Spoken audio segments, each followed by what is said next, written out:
One additional bonus tip. You might have noticed the layer stack. I got the demo layer here, but if I turn that off and turn on my pattern, these are the patterns that I made.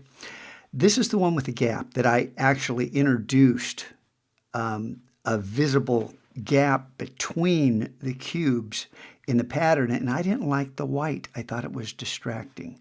So you can always add a background color. And this seemed to complement everything for me. Let's zoom out, Command 0 and Command, well, we'll just leave it there. So you can see with and without the background. And then depending upon the pattern, you can change this. And one more last trick. When I exported this, I was getting a white line on the top, even though everything was perfectly registered. So if I hit Command minus again, notice that out here, see my artboard? If I click on the artboard, my artboard's actually inside that rectangle. I just increased the size of the rectangle because I couldn't figure out how to get rid of that white line. And it bugged the heck out of me.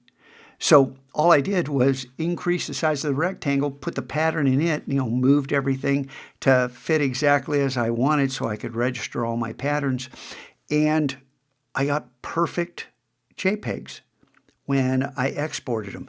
So this idea, I may go with this in the future because some of you are encountering the same thing, and I don't know, did you misregister your background rectangle, or is it just Illustrator misbehaving?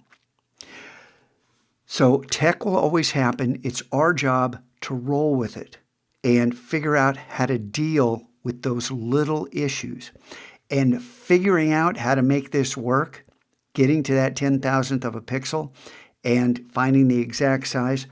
The kids who were in here a couple years ago when I did this, and it took a few weeks, I tried and tried. I mean, it started by building these things with the pen tool, literally, because a lot of people teach how to do isometrics with the pen tool. And I said, there's got to be a better way. And that's where I ended up. So once again, without, with. And is that the perfect color? I don't know.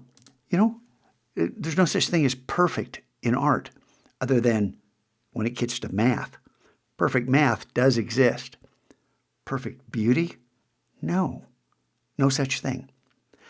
Have a great weekend and have fun with this.